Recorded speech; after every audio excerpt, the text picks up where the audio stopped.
శుభోదయం. నా పేరు ప్రజ్వల్. నేను 5వ తరగతి చదువుతున్నాను. ఈరోజు తెలుగు నృత్యం వ్యాకరణంలో భాగమైన భాషా భాగాల గురించి తెలుసుకుందాం. భాషా భాగాలు 5. అవి నామవాచకం, సర్వనామం, క్రియ, విశేషణం మరియు అవ్యయం.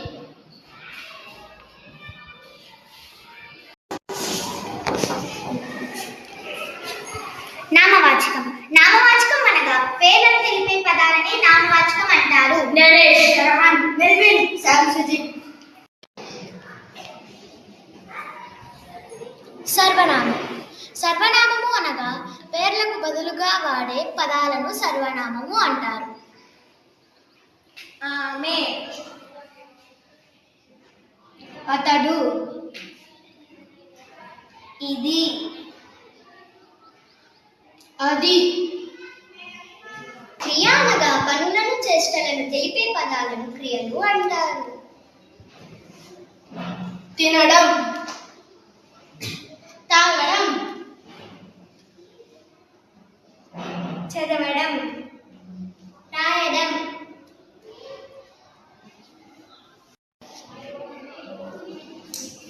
విశేషణం. విశేషణము అనగా నామవాచకం యొక్క గుణగణాలను తెలిపే పదాలను విశేషణం అంటారు. తెలుపు, పసుపు, పొడవు,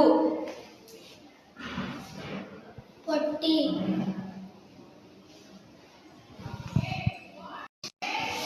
అవ్యయం.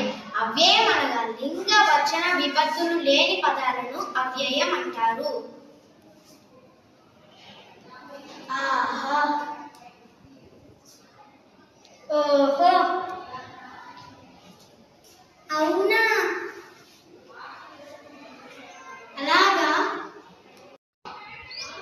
ఇలాంటి మరిన్ని కృత్యాల పద్ధతిలో పాఠ్యాంశాలు నేర్చుకోవాలంటే మా స్కూల్కి రండి. మా స్కూల్ పేరేంటో తెలుసా? మాన్ఫర్డ్ స్కూల్, కడప.